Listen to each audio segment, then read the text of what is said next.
সভায় বক্তব্য রাখছেন মোহন ভাগবত। সরাসরি নজর রাখবো সেদিকে। तो छोटा बड़ा होते रहता है। अरे दादी आप बैठो तो।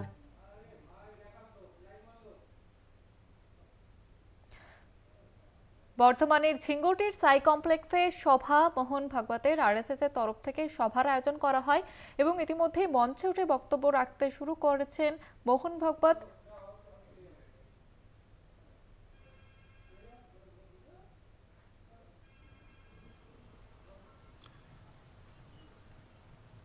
तो स्वाभाविक ये है कि जो नहीं बिछड़े उन सबको भारत नाम का स्वभाव चाहिए, और वो भारत नाम का स्वभाव आज का नहीं है। 15 अगस्त 1947 के बाद ऐसा नहीं है,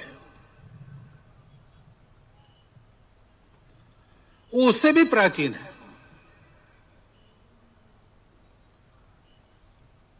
बहुत प्राचीन है। जब दुनिया के इतिहास ने आंखें खोली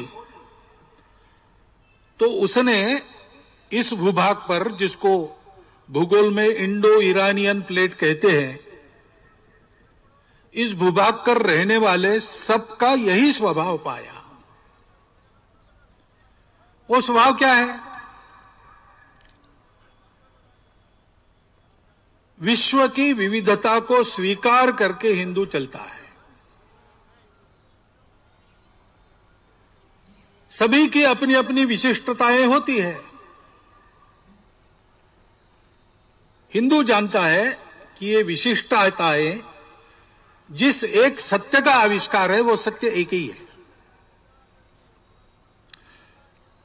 सृष्टि के चराचर जगत में, जड़ चेतन सब में वही एक है जो नहीं बदलता, जो पहले भी था, आज भी है, कल भी रहेगा, वो शाश्वत है। बाकी सब बदलते रहता है। वो बदल भी उसी एक की अभिव्यक्ति होती है, और इसलिए हम आजकल कहते विविधता में एकता। लेकिन हिंदू इसको जानता है, इसलिए जानता है कि वो ये समझता है कि ये एकता की ही विविधताएं हैं, विशिष्टताएं, एकता का श्रृंगार है। और इसलिए अपनी अपनी विशिष्टता पर श्रद्धा पूर्वक चलो, सबकी विशिष्टताओं का सम्मान करो। मनुष्य को व्यक्ति के नाते जीना है, लेकिन केवल व्यक्ति के नाते नहीं जीना है। व्यक्ति परिवार के लिए है, परिवार समाज के लिए है, समाज मानवता के लिए है। सारा जीवन सृष्टि जीवन में आता है, और इसलिए पर्यावरण की मित्रता भी उस स्वभाव में पहले से है। व्यक्ति बड़ा कि समाज बड़ा, ये विवाद यहां पर है नहीं। सबकी अपनी अपनी सत्ता है। अपनी सत्ता दूसरों की सत्ता को बड़ी करने के काम में आए।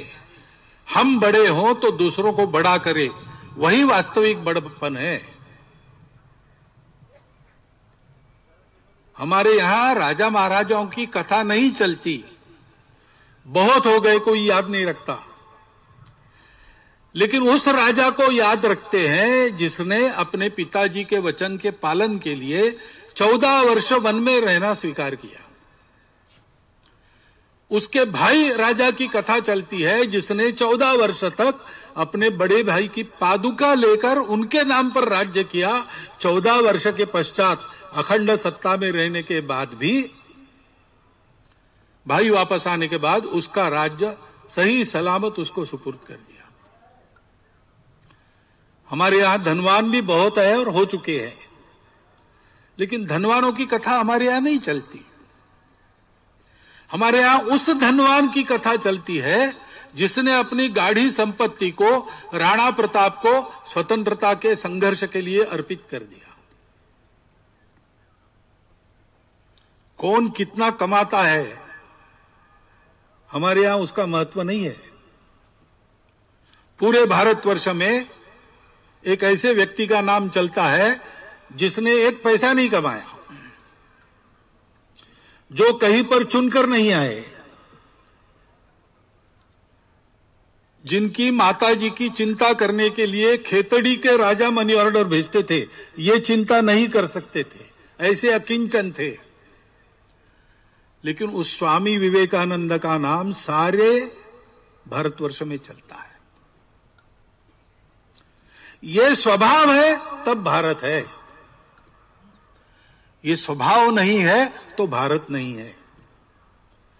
और ये स्वभाव परंपरा से जिनके पास आया, इस स्वभाव में प्रथम दीक्षित जो हुए और उस प्राचीन समय से आज तक जो उस स्वभाव का निर्वाह कर रहे हैं, ऐसे समूह को आज भारतवर्ष में हिंदू समाज कहा जाता है।